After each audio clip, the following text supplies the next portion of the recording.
bagi empat. Ini dah disusun dari situ. Jadi ilmu mengenal Allah pada martabat syariat, makrifat Allah pada martabat akal. Faham dengan akal dulu.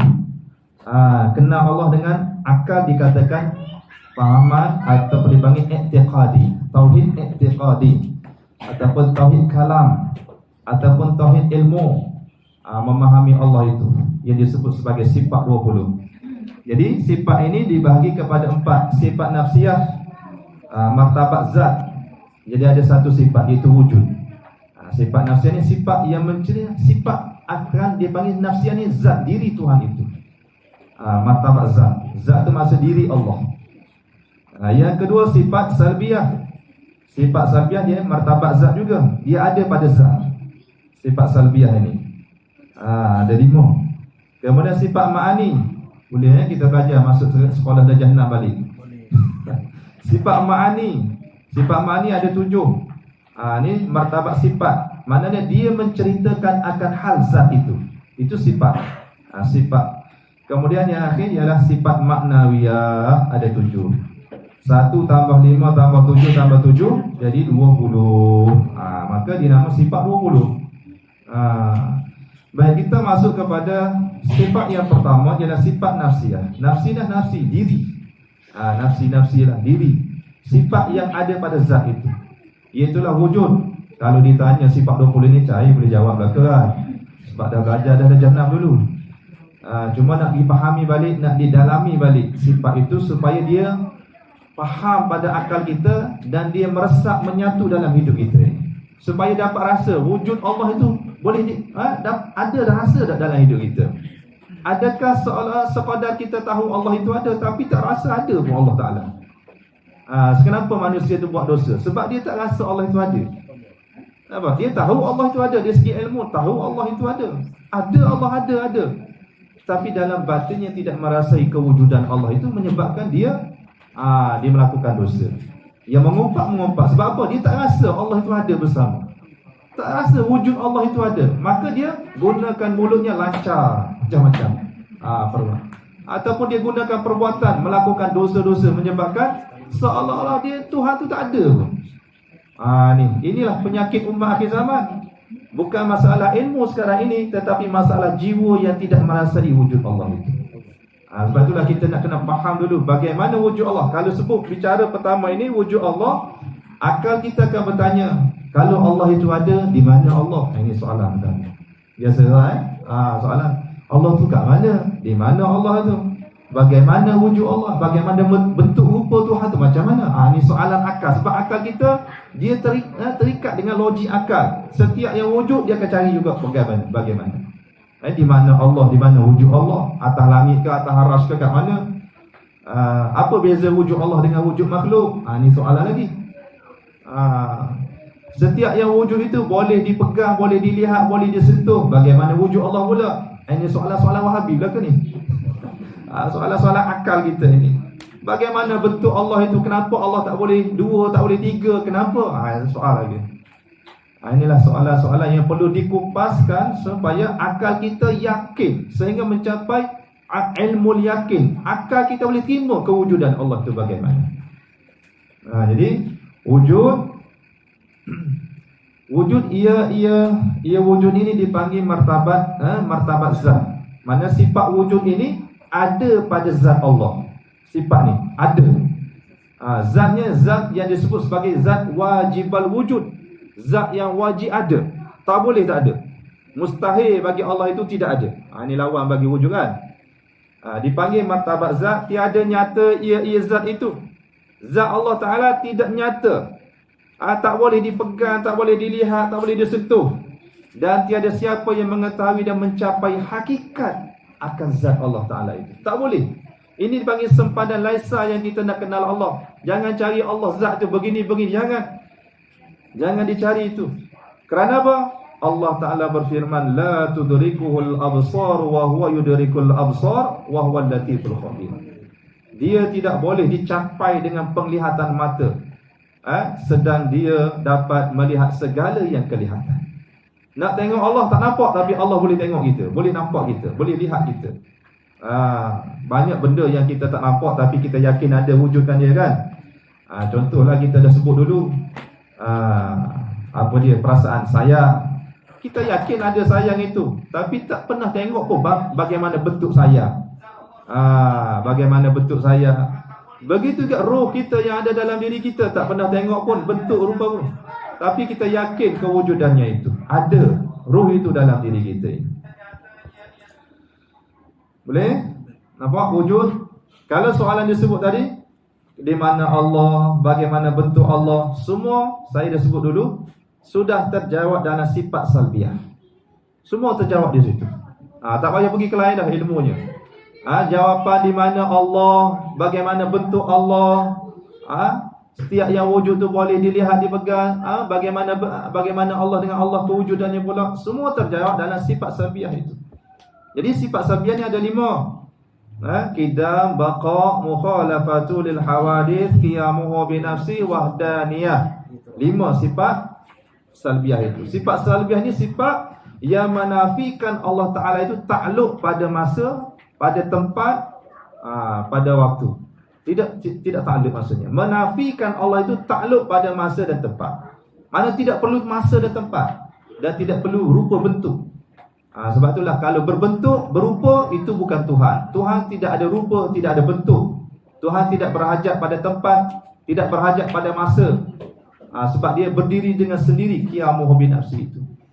Jadi bagaimana wujud Allah? Wujud Allah itu bersifat qidam. Qidam ni maksud sedia. Sedia ni ialah tidak ada mula maksudnya. Sedia kala. Apa? Kalau nak sebut sedia kala tu macam ada mula lagi. Sebab tu istilah yang paling kita faham ialah sedia lah. Mana sedia ni tidak ada mula. Bila mula? Tidak ada mula bagi Tuhan. Tidak ada mula. Kita ada mula. Bila dilahirkan kita, bila dicipta kita, bila boleh berjalan kita, ada tarikh tertentu kita, ada mula. Allah tidak ada mula. Sebab dia tidak takluk pada waktu dan masa. Ini panggil sifat salbiah ni, sifat keagungan Allah. Sifat yang melayakkan jadi Tuhan. Kalau tak ada sifat ni, tak layak jadi Tuhan. Boleh faham tu? Qidam tu maksudnya tidak ada mula. Bila startnya, tidak ada starting. Nampak? Kalau ada mula, bermakna dia bukan Tuhan. Dia bukan wujud Tuhan. Kemudian sifat wujudnya lagi apa dia? Wujudnya bagaimana wujudnya? Wujudnya baqa, tidak ada akhir. Tidak ada mula, tidak ada akhir. Jadi dialah segala-galanya. Dialah wujud sebelum adanya segala sesuatu. Dialah sudah ada. Adanya juga tidak ada mula. Bila? Jangan dicari bilanya. Tidak ada starting. Ni payah nak akal kita nak terima kan. Logik akal biasa. Setiap yang ada, yang mula, yang wujud ni mesti ada mula, ada bilanya. Nak tanya makhluk boleh. Tanya saya berapa saat, bila saya dilahirkan boleh. Nak tanya Allah, tidak layak soalan itu. Bila ni terikat dengan masa dah. Kalau bila, apa? Macam mana juga terikat dengan masa. Bagaimana juga terikat dengan masa. Kalau bentuk juga terikat dengan masa. Dia tidak terikat dengan Allah Ta'ala sebab dia juga yang menciptakan masa itu. Wal asri innal insana lafi khusr. Kalau Allah Ta'ala cipta masa, bagaimana dia duduk dalam masa? Dia tidak perlu pada masa. Masa itu makhluk. Azan dah. Nak kena berhenti kot tuan. Baik, wujud Allah juga bagaimana sifat wujudnya? Soalan lagi. Wujudnya mukhalafatuhu lil hawadith. Bersalahan dengan segala yang baharu. Tak sama langsung. Selagi mana dalam kepala otak kita ni, saya dah sebut dah, kepala otak ni fikir Tuhan ni macam mana, Tuhan ni begini, Tuhan begini, Tuhan di atas ke, di bawah ke, di timur ke, di barat ke, itu bukan Tuhan. Tuhan bukan itu. Tuhan bukan atas, bukan bawah, bukan kiri, bukan kanan, bukan berbentuk. Hatta kita tak pernah tengok pun benda, terbayang-bayang, oh Tuhan ni dalam bentuk cahaya putih ke, cahaya hitam ke, cahaya hijau ke, cahaya biru ke, cahaya merah. Nafikan, dia bukan. Itu mainan syaitan.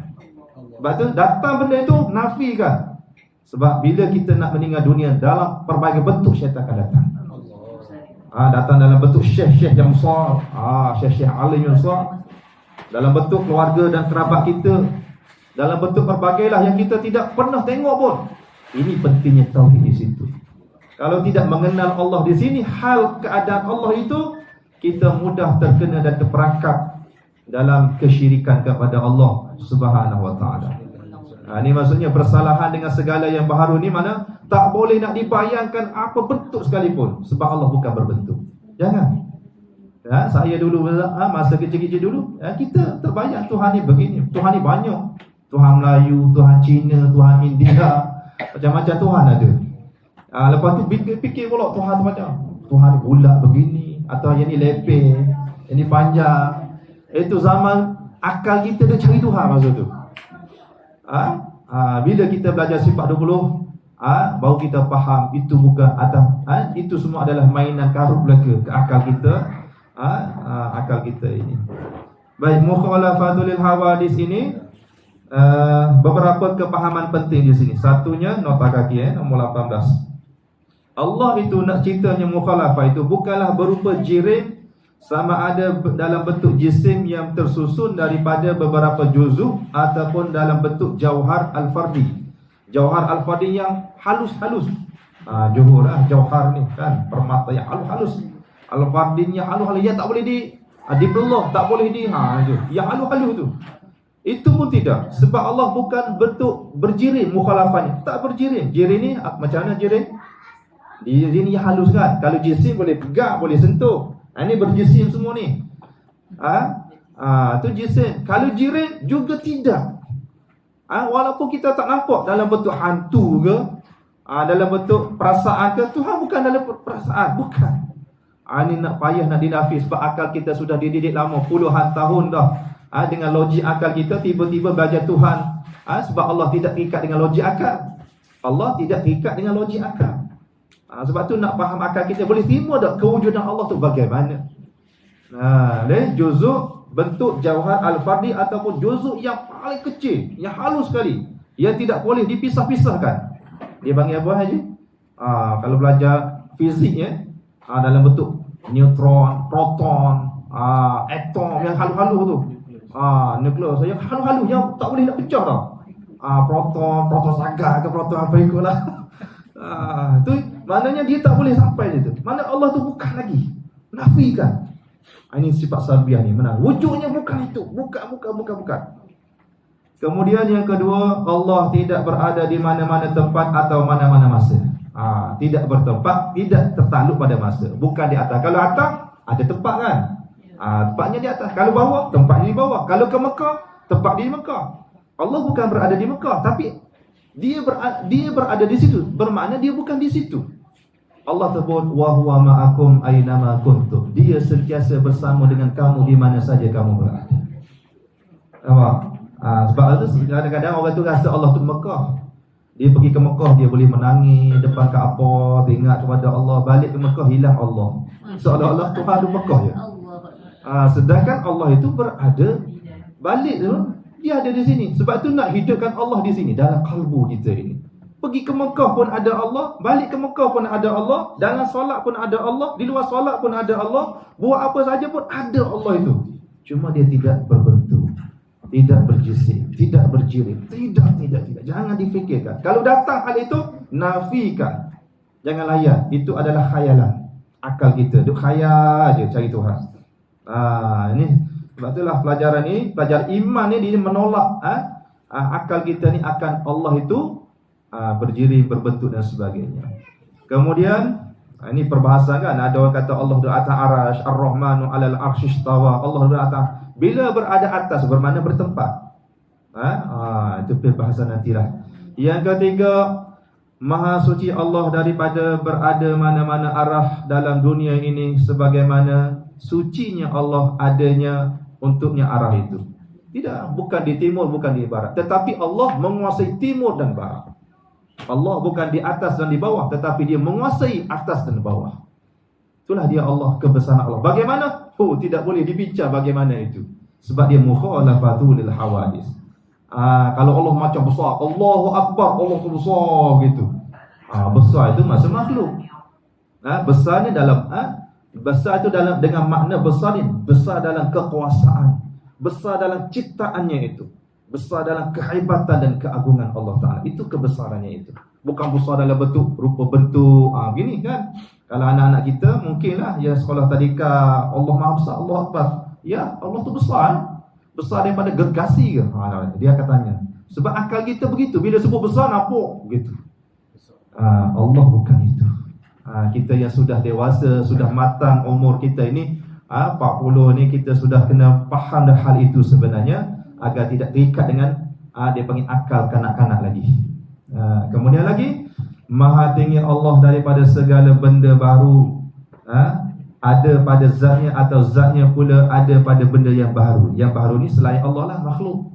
Mana Allah tu duduk pada makhluk, ataupun makhluk tu ada pada Allah. Tidak.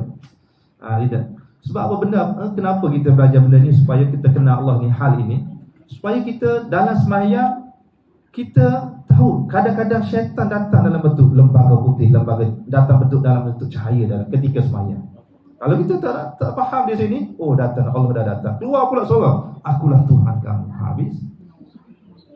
Akulah Tuhan. Jadi kita tak kenal cahaya. Allah tu bukan cahaya.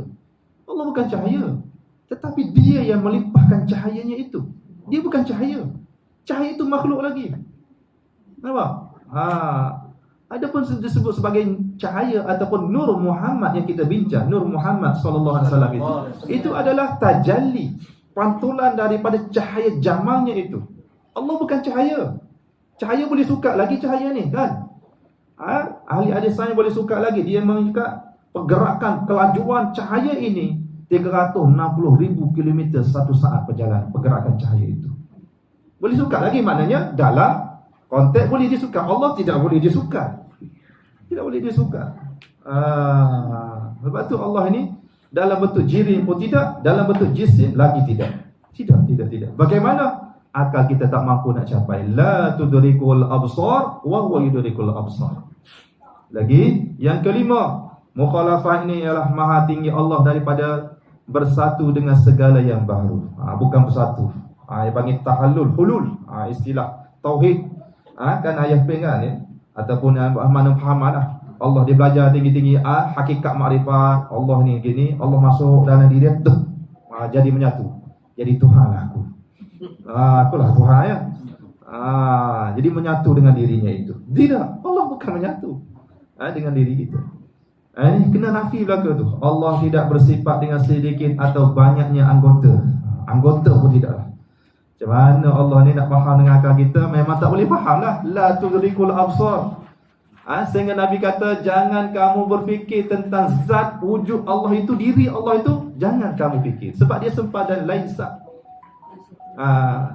Nabi kata, tafakkaru fi khalqillah wala tatafakkaru fi zati. Kamu fikir, tafakurlah tentang ciptaannya. Tengoklah di sini. Nak tengok wujud Allah, lihatlah ciptaannya itu. Jangan kamu lihat wujudnya pada zatnya itu, kamu tak akan capai. Tak akan mampu untuk situ. Ini sempadan dia.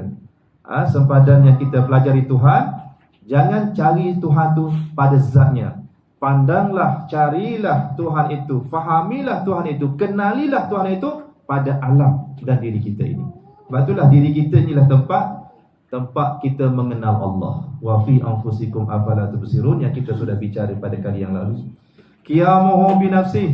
Wujudnya itu lagi apa? Bagaimana wujudnya? Wujudnya qiyamuhu bi nafsi, berdiri dengan sendiri wujudnya itu. Tidak perlu pencipta. Sebab tu kita tu dia tidak ada mula. Qiyamuhu berdiri sendiri pula. Kita nak jalan perlu pada kaki. Kaki perlu pada sifat qudrat. Nak melihat perlu pada mata. Mata perlu kepada sifat basar. Sifat basar pula perlu pada cahaya. Tak ada cahaya, tak nampak kita. Walaupun mata celik sekalipun kan. Perlu. Dia bagi berhajat. Allah tidak berhajat. Allah melihat dengan tidak berhajat kepada apa-apa. Dia melihat dengan qiyamuhu bi nafsi. Ini nak kena Allah faham di sini Kemudian ada wujudnya itu juga adalah wahdaniyah, esa, tunggal. Esa pada sifatnya, esa pada asma'nya, esa pada af'alnya, esa pada zatnya itu. Tunggal. Contoh kita sudah contoh dah dulu kan, wahdaniyah. Di mana kita nak lihat keesaan Allah Ta'ala itu, kita lihatlah pada makhluk. Saya melihat, Tuan Haji melihat, ibu-ibu akak melihat, semua banyak-banyak melihat ini dan balik kepada sifat melihat Allah saja. Ini dikatakan wahdaniyah. Semua apa yang kita lihat ini Makhluk yang mendengar pelbagai bentuk makhluk boleh dengar sifatnya itu melalui telinga itu. Semua sifat-sifat mendengar itu dia balik kepada keesaan sifat mendengar Allah Ta'ala itu. Di situlah kita dapat faham, ingat, rasa Allah itu maha mendengar. Takkanlah Allah cipta kita di mendengar, dia sendiri tak dengar, dia tuli. Mustahil pada akal. Ini dikatakan wahdaniyah. Sifat hidup pula, pada saya hidup, pada Haji hidup, ibu hidup, tengok ikan pula hidup, tengok haiwan pula hidup, alam pula hidup. Hidup itu menceritakan ketunggalan sifat hidup Allah Ta'ala sahaja. Yang lain adalah tempat cerita saja. Saya hidup bukan cerita saya hidup, nak cerita Allah itu maha hidup. Yang ni pula hidup, nak cerita apa? Allah itu maha hidup. Yang ni hidup ni nak cerita Allah. Ini dikatakan wahdaniyatullah, mengesakan sifat hidup itu pada Allah. Yang lain tidak ada hidup, yang lain hanya diperhidup. Dan hidup itu bukan hidup yang hakiki. Adapun kepada Allah, hidupnya adalah hidup yang hakikiyun, yang sebenar-benar hidupnya, tidak ada mula, tidak ada akhir. Faham dah tu sifat wujud? Moga-moga faham lah, walaupun bicara pendek. Saya belajar sifat wujud dan sifat salbiah ini dengan guru saya balik ni, pagi sampai petang. Faham bab ni saja. Bab ini saja. Di soal mana lagi akal kita yang yang ada persoalan-persoalan tentang Tuhan. Ragu-ragu pening lagi tentang Tuhan. Dibuka soalan. Keluarkan apa yang adalah kepala kita ini. Soalan-soalan ni. Soalan tadilah, macam mana bentuk Tuhan? Tu. Bagaimana bentuk Allah? Di mana wujud Allah? Jadi soalan, kalau kita faham betul-betul soalan di mana pun salah dah untuk Tuhan. Tak layak dah untuk Tuhan. Di mana Allah? Sebab Allah tidak perlu pada tempat. Sebab dia berdiri sendiri. Mukhalafah, dia kidam. Maknanya kalau ada mula, ada masa. Kan? Bila ada masa, dia berlaku betul-betul. Allah tak ada mula. Awal-awal lagi dah catat. Tidak ada mula baginya. Baik, terus ia sifat salbiah ini dipanggil martabat zat. Ada pada zat sifat ini, salbiah ini, kerana ia sifat yang tiada berdiri pada zat. Sifat yang tiada berdiri pada zat dan makhluk, hanya sekadar khabar sahaja. Dia khabar, menceritakan hal bagaimana wujud Allah. Wujud Allahnya, halnya adalah keadaan tidak ada mula. Wujud Allah tidak ada akhir. Wujud Allah tak sama langsung dengan makhluk. Jangan difikirkan. Selagi boleh fikir, itu bukan Tuhan lagi. Tuhan tak boleh dipikir-fikirkan bagaimana. Cuma kita diminta supaya yakin adanya itu, wujudnya itu. Bagaimana bentuk, tak boleh kita nak uraikan. Cuma peringkat belajar awal-awal kena bagi tahulah, maksudnya berhujahlah di situ. Dia khabarkan bagaimana wujudnya. Wujudnya juga bersifat mukhalafatu lil hawa. Tak sama langsung. Wujudnya berdiri dengan sendiri. Wujud kita perlu kepada mak ayah kita. Wujud kita perlu kepada bantuan-bantuan manusia. Betul ke? Perlu banyak. Hidup kita perlu pada jantung yang bagus, perlu pada oksigen. Allah tidak perlu pada hidupnya, tak perlu oksigen, tak perlu udara, tak perlu jantung, tak perlu apa-apa.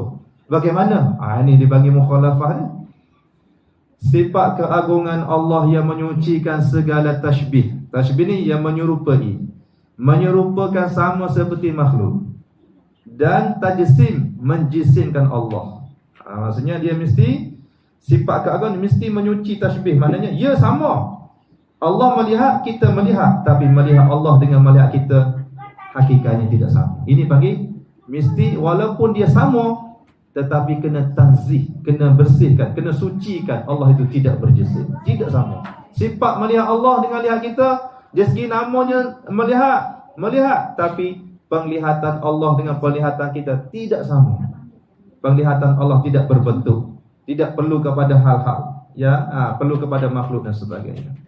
Ia menyatakan sifat keberadaan Allah yang tiada takluk dalam masa atau di luar masa. Maknanya Allah itu nak kata duduk dalam masa pun tidak, di luar masa pun tidak. Kita ni takluk pada masa ni. Nampak? Saya datang daripada rumah tu takluk pada masa. Berapa minit, berapa jam, setengah jam ke berapa jam. Saya cakap, saya alihkan benda ni, telefon saya daripada kanan saya ke kiri saya, dia terikat dengan takluk pada masa. Berapa saat saya alihkan. Nampak? Melihat sama juga. Berapa saat kita melihat? Allah tidak terikat dengan itu. Nampak? Kita terikat dengan masa. Hidup, nafas kita ni. Berapa saat, berapa second kita bernafas. Naik turun nafas kita. Terikat dengan masa lagi. Apa lagi? Bila boleh disukat, dia betul dalam bentuk masa, dia adalah makhluk. Dia tak boleh nak disukat. Allah tak boleh disukat. Walaupun tak nampak, tapi dia ada. Adanya tidak takluk pada masa. Sebab kita ni berada yang boleh nampak ini di alam yang zahir ni, hakikatnya adalah cahaya yang diperlahankan tenaganya itu, pergerakannya itu. Dia boleh nampak tubuh kita ni berada. Asal kita kalau roh itu, roh juga cahaya. Roh tak nampak sebab pergerakan masanya laju.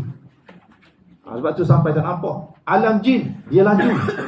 Kan orang yang masuk alam bunian kan, biasa masuk alam bunian. Pernah? Haji pernah masuk? Nak masuk? Kalau masuk tak nak balik Haji. Masuk alam bunian. Jadi alam bunian dia laju. Sebab tu kita kadang-kadang orang tu duduk dalam alam sana seminggu dah sana. Sini cari pagi sampai petang. Di sana seminggu dah. Sebab masa tu lebih laju di sana daripada sini. Alam jin lagi laju. Alam malaikat lagi laju pergerakannya. Alam roh kita lagi laju. Sebagaimana saya sebut dululah. Nak pergi ke Mekah sekejap je. Pejam mata. Okey, pergi ke Mekah. Nampak tak Mekah? Nampak. Yang pernah pergilah. Yang tak pernah pergi tak nampak lah. Nampak tak Mekah? Nampak. Okey, Hajarul Aswad nampak? Nampak. Sila tawaf. Tubuh di sini tapi ruh boleh pergi ke sana. Ini bagi pergerakan rohani kita laju. Nampak? Sekelip mata je dia boleh pergi. Ini bagi cahaya pergerakan itu. Begitu juga di alam akhirat dengan alam dunia. Masa dia berbeza.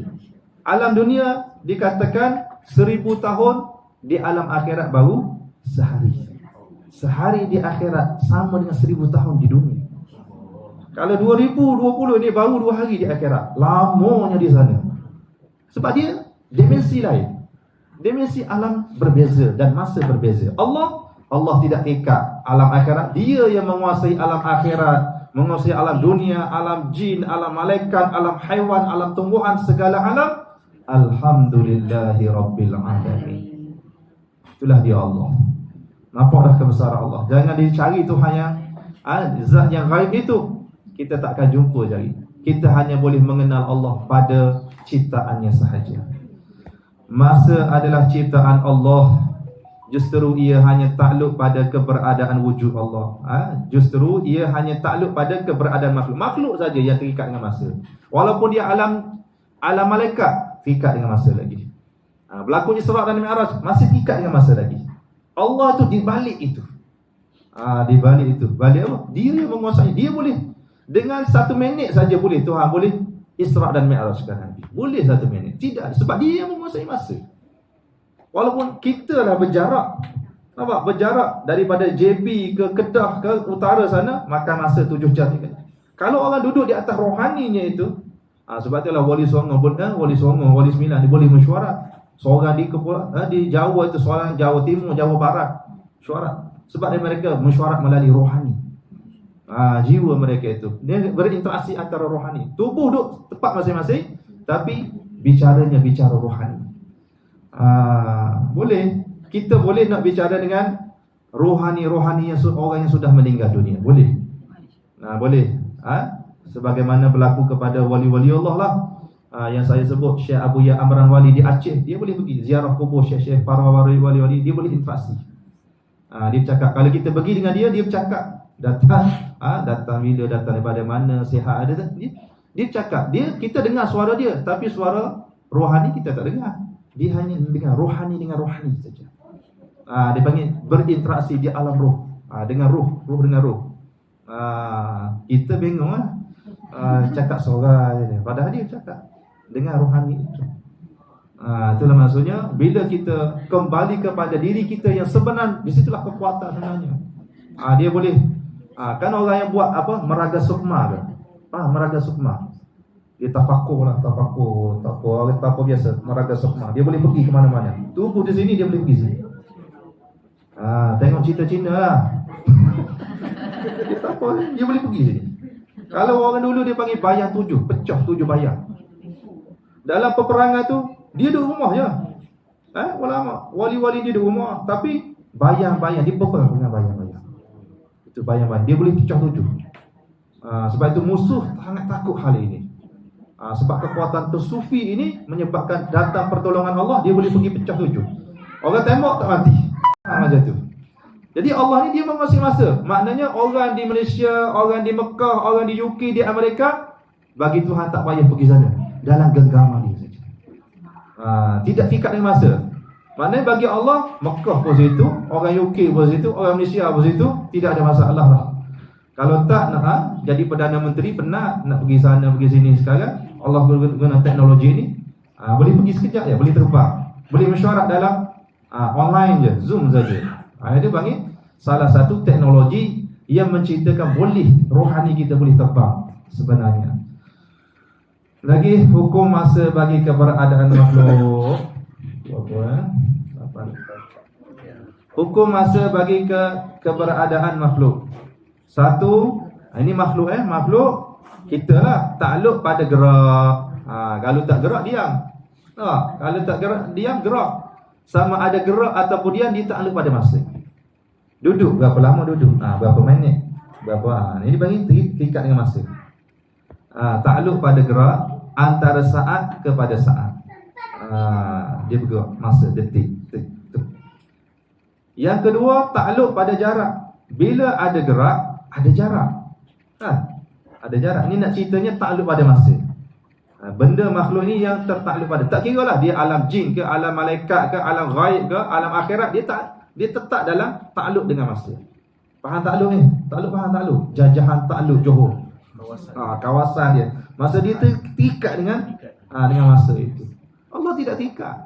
Tidak perlu masa pun Allah Ta'ala. Kita perlu masa. Yang ketiga, takluk pada ruang. Bila ada jarak, ada ruang. Ada jarak, ada ruang. Yang keempat, takluk pada bentuk. Apabila ada ruang, ada bentuk, sama ada bulat, panjang ataupun lebar. Ini makhluk yang takluk pada masa. Takluk pada masa.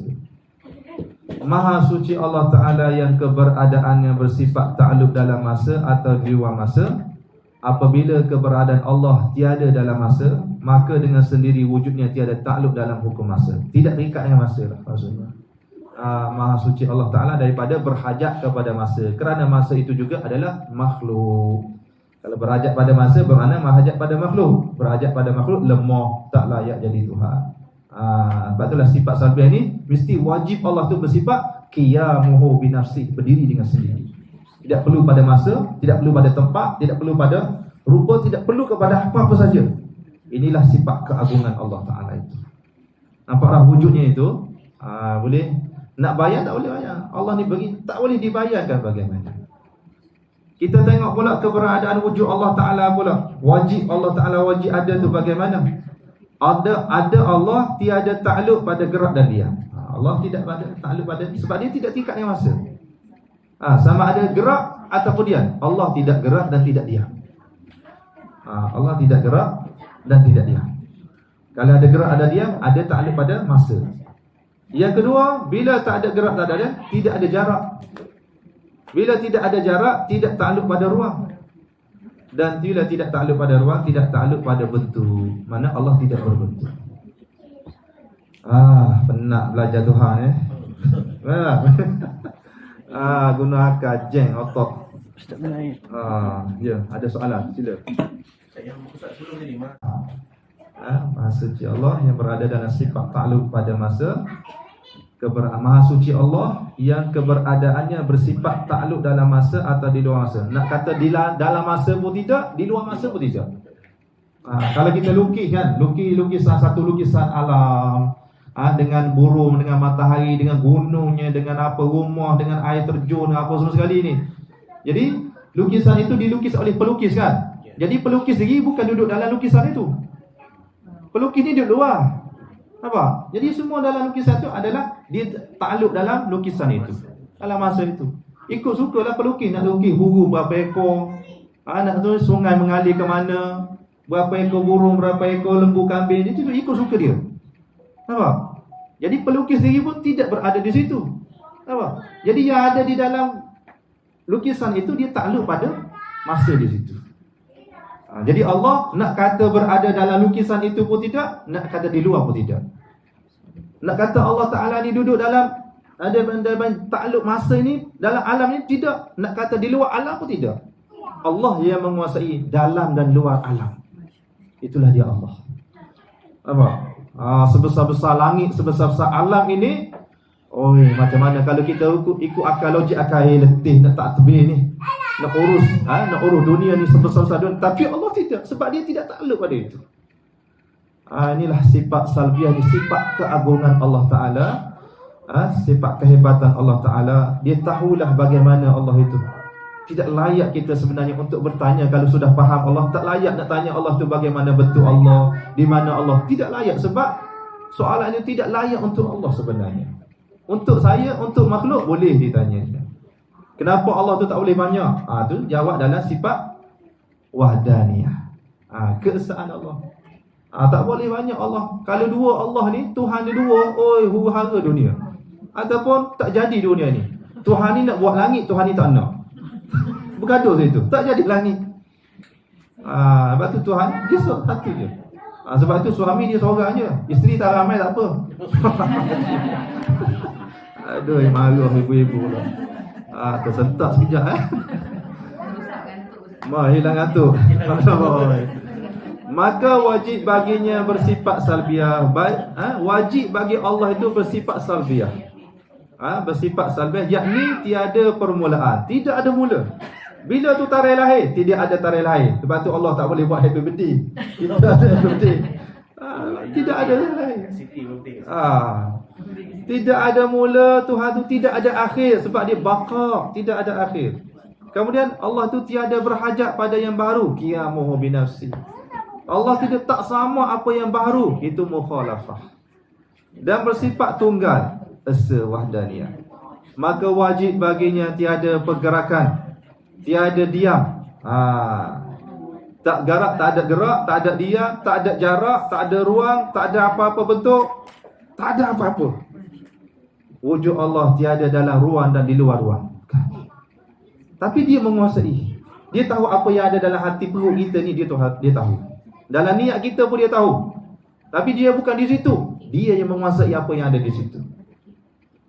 Ni kan nak nafikan Allah tu bertempat kan. Kalau katalah Allah tu atas aras, jauhnya Allah. Di atas aras, jauhnya. Ya, jadi nak turun lagi, nak naik turun, penat Tuhan nak tengok manusia ni. Itulah dia Allah kebesaran yang tak boleh kita nak fikir dengan akal, nak tafsir dengan akal, nak hurai dengan akal, nak kaji dengan akal, tidak boleh. La tudrikul absar wa huwa yudrikul absar. Yang ada jawapan lastnya ialah apa dia? Justru bagaimana keberadaan Allah. Ditanya lagi. Lalu di mana Allah? Ini soalan biasa ni. Mana Allah? Ini soalan Wahabi biasa tanya kalau Allah tak ada. Ataupun soalan-soalan dia panggil etis. Di mana Allah? Sebab etis ni pakai akal. Setiap yang wujud itu mesti ada, mesti boleh dilihat, boleh dipegang di situ. Jadi kalau tak dapat dilihat, dia tak percaya. Ini etis. Justru bagaimana keberadaan Allah itu? Mana Allah tu? Hanya Allah yang mengetahui keadaan dirinya dan lemah bagi segala akal memikirkannya. Itulah dia Allah. Itulah jawapannya penuh. Selagi akal boleh fikir Tuhan ni begini atau itu bukan Tuhan, nafikan. Itulah salbiah. Menafikan segala-galanya Allah itu. Cukuplah kita diminta supaya beriman Allah itu wujud. Wujud yang disebut sebagai wujudun haqiqiyun. Wujud yang sebenar-benar ada. Kita ni wujud yang baru. Wujud yang baru ada dicipta. Allah tidak dicipta. Sebab tu ada wujud. Kalau dengan anak-anak dulu kita buat motivasi sekolah rendah, sekolah menengah dulu, kita katalah hanya Atramen saja yang mengenal siapa dirinya Atramen itu. Orang ni tak layak tak kenal Atramen. Sebab Atramen nak jadi Atramen dia kena nyuruh. Takut orang tahu siapa dia Atramen. Begitulah Allah. Kalau boleh fikir ni bukan nafikan. Inilah perlu kita faham betul-betul. Kita ingat betul-betul, kita rasa betul-betul. Sebab syaitan dia akan datang dalam pemberangan. Sebagaimana Syekh Abdul Qadir Jailani sendiri pun Sultanul Awliya, datang juga. Syaitan datang dalam bentuk cahaya. Jadi Syekh Abdul Qadir dibuka oleh Allah Ta'ala kepahaman hal tauhid ini. Dia baca a'udzubillahi minasyaitonirrajim. Sebab datang cahaya tu. Datang cahaya tu dalam bentuk cahaya dan mengaku suara ini, akulah Tuhan kamu, wahai Syekh Abdul Qadir. Akulah Tuhan kamu, cahaya tu kata. Dan engkau, kerana ilmu engkau sangat tinggi wahai Syekh Abdul Qadir, engkau terlepas daripada segala hukum hakam. Maksudnya Allah telah menghalalkan apa yang diharamkan kepada kamu. Syekh Abdul Qadir dibuka kepahaman. A'udzubillahi minasyaitonirrajim. Tukar. Cahaya tadi digelak-gelak, keluarlah rupa wajah syaitan tadi. Rupa asalnya. Lalu dia kata, wahai Syekh Abdul Qadir Jailani, engkau sangat hebat ilmu kau. Ilmu ni aku ramai dah mengeliru dan menipu daya para ulama-ulama, alim ulama yang lain. Mereka semua tak lulus ujian ini. Nampak? Sebab mereka mengiyakan dengan cahaya tadi. Ia mengiyakan ia. Oh, habis itu. Bimbang saat-saat nak mati tu, bimbang datang dalam bentuk cahaya kau gini. Kalau kita ya, tu bahaya di situ. Sebab tu pentingnya Allah dalam hati kita, hidup kita ini. Jadi dia kata, engkau lah orang yang pertama sekali selamat daripada tipu daya tu, kerana ilmunya yang banyak, dengan ilmu kepakaranmu, dengan kehalusan jiwamu dan sebagainya. Syaitan kata, wahai syaitan, iblis laknatullah, kau keluar daripada sini. Yang boleh selamatkan aku bukan ilmu aku, bukan kehebatanku, bukan kekuatanku, bukan kesucian jiwaku. Aku selamat daripada tipu dayamu ialah dengan pertolongan Tuhan. Sebab dia sudah nampak Tuhan yang boleh selamatkan dia. Syaitan apa saja bentuk ilmu ke, ibadah ke, tidak boleh. Inilah orang yang betul-betul duduk di atas pergantungan kepada Allah Ta'ala itu. Nampak dah jawapan tu? Bagaimana, mana Allah, di mana Allah, bagaimana Allah, macam mana Tuhan tu?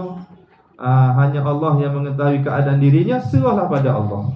Wallahu a'lamu bimuradi. Wallahu a'lam, maksudnya Allah saja tahu akan diri hal bagaimana dirinya. Tak layak kita nak sampai nak tahu bagaimana hal diri Allah. Cukuplah kita kenal Allah melalui diri kita, melalui alam dan ciptaannya itu. Cukup di situlah. Itu sepadan kita mengenal Allah. Dan lemah bagi segala akal tu fikir macam mana, itulah dia Allah. Kalau boleh fikir lagi, bukan. Itu bukan. Itu bukan. Sebab itulah belajar Tuhan sempadannya pada Nur Muhammad, pada Rasulullah SAW. Sebab tu ramai yang sesat, berlaku kesesatan dalam hakikat dan makrifat ini. Dia nak direct dengan Allah Ta'ala, direct. Dia tidak melalui pintunya Muhammad sallallahu alaihi wasallam. Sebab kita kenal Allah tu melalui situ je. Dia direct, tak nak pakai Muhammad, maka sesatlah dia.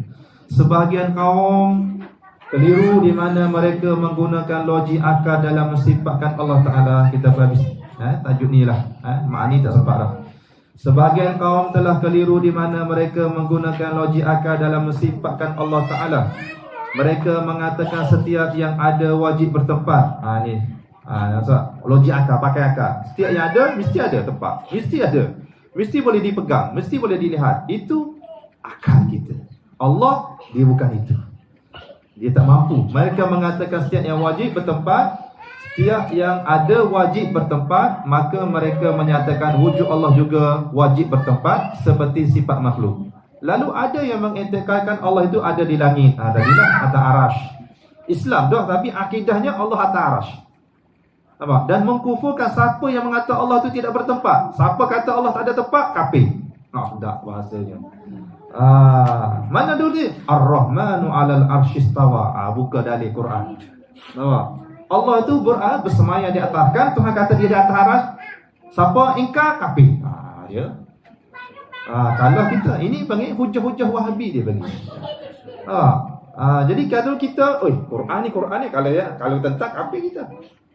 Jadi di situlah kalau kepahamannya benar, akidah ahli sunnah wal jamaah penting di situ untuk memahami keberadaan Allah Ta'ala itu. Maka ini terkeluar daripada ahli sunnah wal jamaah. Ada juga, nota kaki, ada juga di kalangan ulama kita yang terkeliru dengan istilah Allah duduk di langit dengan sifat yang layak bagi Allah. Ada juga kata Allah di atas langit dengan sifat yang layak bagi dia. Duduk ikut dia lah, duduk gini ke gini lah, yang layak bagi dia. Istilah duduk tu makhluk dah sebenarnya. Duduk ni bukan Tuhan. Tuhan bukan duduk, bukan berdiri, bukan bangun, bukan baring. Tidak. Nampak? Tapi dia kata nak selamatkan lagi, dia kata Tuhan tu duduk, cuma duduknya tak sama dengan duduk makhluk. Tu. Bahasa mudahnya. Tahu tak? Aminah lah kacau kan. Oh, buat wrestling situ pula. Habis.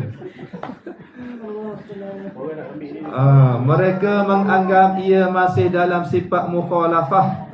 Sedangkan apa yang dimaksud dengan hanya cara duduk yang mukhalafah. Dia kata, duduk yang bersalah. Duduk tu dengan di situ sudah sama dengan makhluk dah. Ustaz, memang banyak kan dia cakap dulu Ya. Dan Ha. kalangan ulama, kalangan ustaz-ustaz banyak cakap Allah tu duduk langit. Itulah. Sebab akal. Surah Sajdah tu kan. Surah Sajdah. Karena dipikir Tuhan dengan akal. Dengan akal. Sebab itulah kena jelas ahli sunnah wal jamaah di situ. Sambung lagi sikit. Adapun bagi golongan tersebut, mereka tetap berpegang bahawa Allah memerlukan tempat di atas langit, iaitu arash. Dalil ayat tadilah. Ayat Quran juga dia pakai. Memiliki jisim yang memerlukan ruang. Nampak? Dah berjisim dah di situ. Ada panggil tajsim dah situ. Ni. Itu bahayanya. Fahaman-fahaman yang selain daripada ahli sunnah wal jamaah. Kalau duduk tu jadi kita akan tanya lagi, berapa lama Tuhan duduk atas sana? Nampak? Bagaimana Tuhan duduk? Jadi akal kita jahatnya. Dia timbul macam-macam soalan. Sedangkan kita belajar sifat 20, menafikan semua itu. Serah pada Tuhan lah. Maksudnya lagi menyamakan sifat tinggi sama dengan makhluk itu adalah iaitu di atas langit. Ironinya, apabila kita dapat mengetahui tentang Allah, malah tempat tinggal Allah, tahu Tuhan di atas, maka amat lemahlah Allah kerana mampu dicapai oleh akal. Tak boleh. La tudrikul absar. Kalau Tuhan ada akal, nanti akal kita pakai fikir lagi. Bila Tuhan nak turun? Bila? Nanti tanya bila pula. Berapa umur Tuhan? Tanya pula. Ini soalan-soalan jahat akal kita itu. Sebab itulah ahli sunnah menyusun sifat dulu. Dia menghancurkan fahaman akal kita. Ini logik itu. Lagi, para ulama tabi'in menolak Allah bertempat. Tabi'in ini ulama-ulama salaf dia panggil. Ulama salaf. Ia dapat dipahami dari peristiwa Imam Abu Hanifah, Imam Hanafi kan, berhujah dengan Dahri ini seorang Yahudi, Kristian, etis lagi, Yahudi yang mahu menyesatkan umat Islam di zamannya. Ringkas peristiwa tersebut, ini dialog antara Dahri dengan Imam Abu Hanifah. Dahri kata, iya ke, benar ke Allah itu ada? Iya, bahkan Allah itu memang wujud. Dahri tanya lagi, kalau Allah itu ada, mana dia tempat? Itu soalan mana? Di mana Allah tu soalan lama lah. Di mana Allah? Di mana Allah? Maka kalau Allah wujud, di mana tempatnya? Mana tempat? Imam Hanifah kata, Allah tetap wujud tetapi dia tidak bertempat. Wujud Allah tidak bertempat. Tidak bertempat. Maka Dahri pun tanya lagi, hairan. Kalau engkau kata Allah itu ada tapi tidak bertempat, ini akal dia panggil. Logik akal. Sebab logik akal kata setiap yang wujud mesti boleh dilihat, dipegang, disentuh. Allah ni ada tiba-tiba tak boleh hal itu. Nampak? Ini akal. Maka Imam Abu Hanifah kata jawabnya, itu senang sahaja wahai Dahri. Cuba kau lihat pada dirimu sendiri. Bukankah pada dirimu ada nyawa, ada ruh? Cuba tengok diri kamu, ada nyawa, ada ruh. Dan dikata bahkan ada. Memang aku ada nyawa. Dan memang setiap makhluk yang bernafas itu ada nyawa, ada ruh. Dia yakin pula hal itu. Nampak? Yakin wujudnya ruh dan nyawa itu. Lalu Imam Abu Hanifah kata, tetapi adakah kau tahu di manakah letak nyawa atau ruhmu itu? Di kepalakah? Di kakikah? Di perutkah? Ini soalan ahli nujum 14 ni. Di mana? Kalau kamu kata ada ruh, di mana? Cuba tunjuk ruh kamu di mana. Kadang-kadang setengah orang putus kaki, hidup lagi. Putus kepala, hidup lagi. Tengok ikan keli tu masuk dalam kuali dah, bergempar lagi. Maknanya kamu yakin ada, dan kamu tak pernah tengok pun ruh itu, dan kamu tak tahu pun di mana. Nampak? Maka tersentaklah dia di situ, Abu Dahri. Tersentak. Setelah itu Abu Hanifah mengambil segelas susu pula. Lalu tanya, ini hujah akal dia panggil. Akal mesti dihujah dengan akal. Buka ayat Quran tak pakai orang ni. Tak pakai, hujah akal.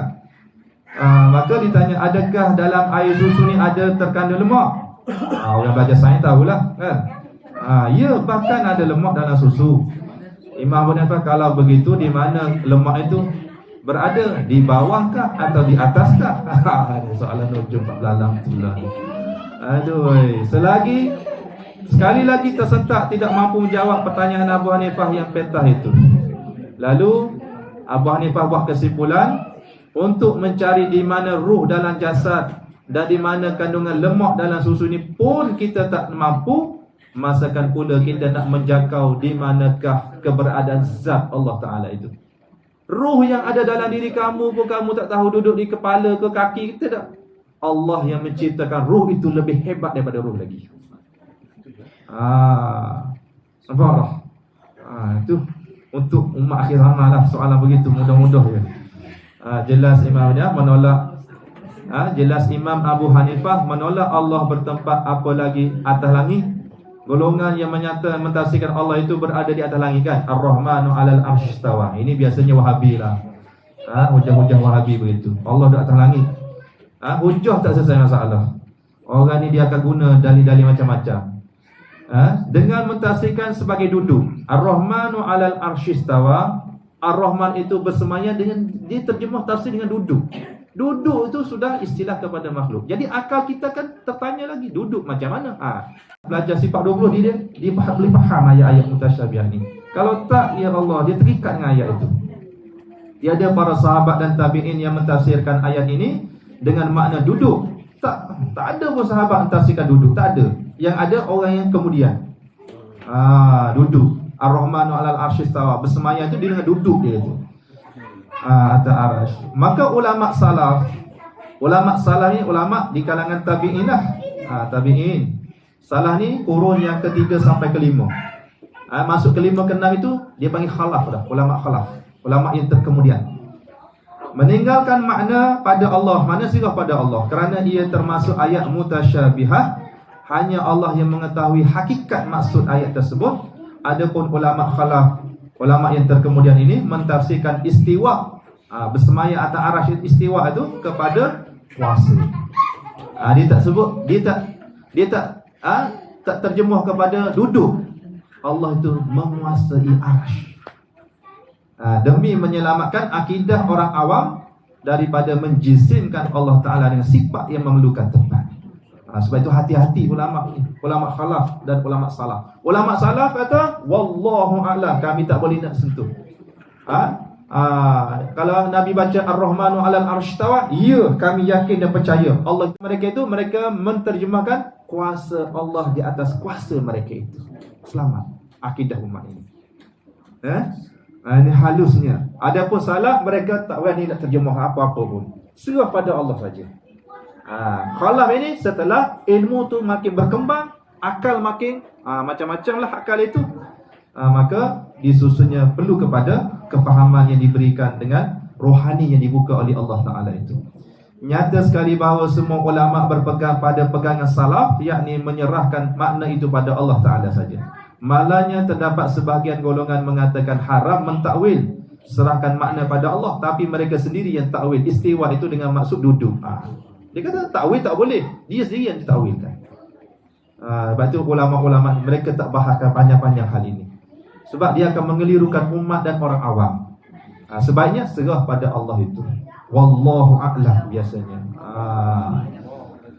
Sikit lagi mereka melarang orang lain mentakwil. Ini ahli-ahli golongan Mu'tazilah lah. Mereka mentakwil dengan logik akal ke tahap menjisimkan Allah Ta'ala pula. Ini bahaya. Mereka lah sebenarnya pembawa bid'ah yang sesat. Bid'ah dalalah. Dia dah sesat. Dia yang bid'ah, dia bid'ahkan kita pula. Itu bahayanya. Bid'ah maulid, bid'ah baca talqin, dia bid'ahkan kita. Sedangkan dalam akidah mereka sudah bid'ah dengan Tuhan. Kecuali satu, jangan syirik saja. Itu saja. Jangan syirik je. Sebab itulah malam ni 10 Sa'ban kita diminta supaya banyak taubat. Bulan ini banyak taubat. Kerana walaupun dosa kita banyak sekali pun, kita kena yakin Allah itu tak sama pemaafnya dengan pemaaf makhluk yang ada pada makhluk. Pada Rasulullah SAW pun, pemaaf baginda pun tidak mampu kita nak hadir. Nabi dicela, dihina, orang yang menentangnya Nabi maafkan. Allah lagi daripada itu lah. Kita maaf 3 kali je, 4 kali kalau 4 oh dia dah maaf lagi. Ini maaf dah. Main kasar gitu. Wallahu a'lam. Ada soalan ke? Kalau ada nak tanya apa-apa? Boleh je lah. Akal boleh terima tak? Tuhan tu ada tapi tak boleh dilihat, tak boleh disentuh, tak boleh dipikir macam mana. Oleh akhir zaman ni mudah terima kan. Terima saja suap makan. Suap punya. Orang dulu suap tu fikir lagi tak suap apa ni? Benda apa dia banyak tanya. Ya. Sedikit soalan antara ulama salaf dengan ulama khalaf. Ya. Kita ni kan orang biasa. Jadi kalau ditanya berkaitan dengan ulama salaf dengan khalaf, mana yang lebih kita nak gunakan sebagai orang biasa nak tanya? Kita nak cakap Allahu a'lam itu lebih baik ataupun kita nak menceritakan macam mana ulama khalaf menceritakan tadi itu? Tengok keadaan siapa yang bertanya itu. Orang ni kalau jadi ada ilmu, jadi nak menentang wallahu a'lam. Saya tak nak gaduh. Elak daripada berdebat. Kalau orang ni memang tanya nak faham betul-betul nak faham, kita ceritalah khalafnya bagaimana. Kita terangkan supaya dia faham. Kalau orang ni tanya nak menguji kita, nak berdebat, wallahu a'lam. Selamat. Itu jalan selamat. Kalau dia berdebat tak sudah itu. Penat. Rohani kita sebenarnya kepada Allah. Dia asyik sibuk dengan berdebat dengan soalan ni. Tenang. Tengok orang di depan lah Ustazah, tengok orang di depan. Siapa di depan kita itu? Dia nak betul ke? Nak apa? Nak berhujah ke? Nak berdebat ke? Kalau nak sembang tak payahlah. Wallahu a'lam. Nah cerita. Biarlah dia menang. Halaf masa kita bukan ya. Salaf ni dulu. Salaf ni kemudian. Halaf ni masa kita. Halaf ni kita ni khalah dah banyak khalah dah khilah dah kita. Khalaf khilaf kan? Khalah dah khilah dah salah banyak dah. Ulama salah ini ulama yang kurun selepas zaman sahabat tabi'in itu sampai kurun yang kelima. Kurun kelima. Lepas kelima enam tu itu khalah. Imam Syafi'i, Imam Hanbali, Hanafi itu khalah dah. Selepas khalaf? Selepas kalah tu salah lah kita. Banyak hidup dalam kesalahan dan kekhilafan. Maka kita ikutlah mana yang kalah, mana yang salah. Dululah ulama-ulama yang arif. Peganglah pada ulama yang berpegang kepada ulama khalaf dan salah. Kedua-duanya boleh dipegang. Dipegang. Kalau wali-wali banyak wali-wali Allah, para arif billah dia pakai ulama salaf. Sebab mereka tak nak bicara dah. Baca bahar dah, penat dah bahar dah. Ulama-ulama macam kita ni perlu kepada berbahasa, itu pakai rujuk kepada ulama-ulama khalaf. Okey, selesai. Allah Taala.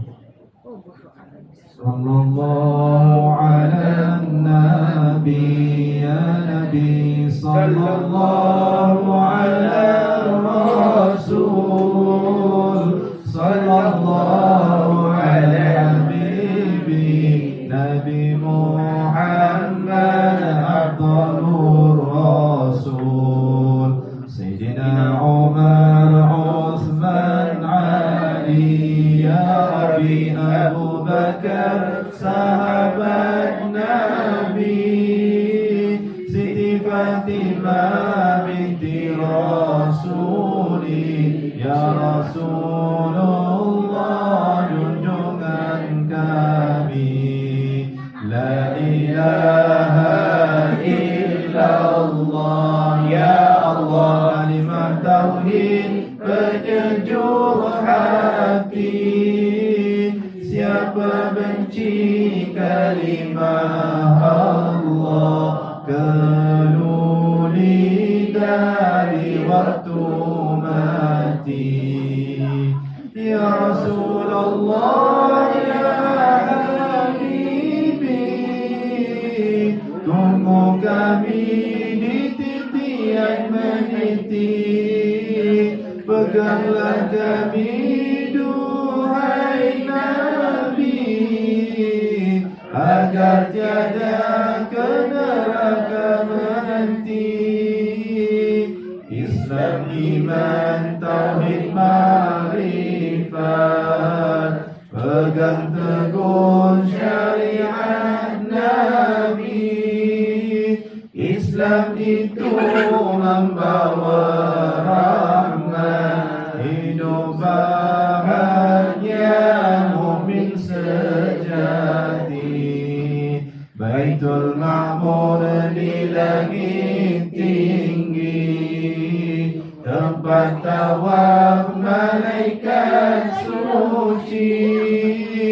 Rajin-rajin menyuci qalbi, itu amalan Allah cintai.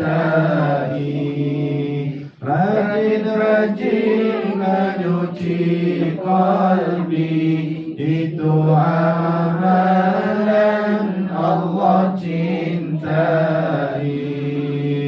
Sallallahu ala nabi, ya nabi, sallallahu ala rasul, sallallahu ala habibi, Nabi Muhammad afdalur rasul. Allahumma sholli wa sallim. Rajin-rajinlah mencuci hati supaya bicara wujud Allah ini dapat dirasai. Dan asmanya pun rasa ada Allah, itu asmanya rasa ada Allah. Allah ada, moga-moga dipahami, diampunkan dosa kita, dibersihkan hati kita, disucikan jiwa kita, dicahayakan kembali rohani kita, diperkuatkan kita dalam membersihkan hati ini, dan khususnya di bulan Sya'ban dan Ramadan nanti, agar benar-benar menjadi hamba yang mengenal Allah dan mencintai Allah Ta'ala, sehingga dianugerahkan dengan husnul khatimah di akhir dalam hidup kita ini. Yang baik dari Allah, kurang lemah saya, minta maaf yang banyak. Aku qouli hadza astaghfirullahaladzim li wa lakum. Assalamualaikum warahmatullahi wabarakatuh.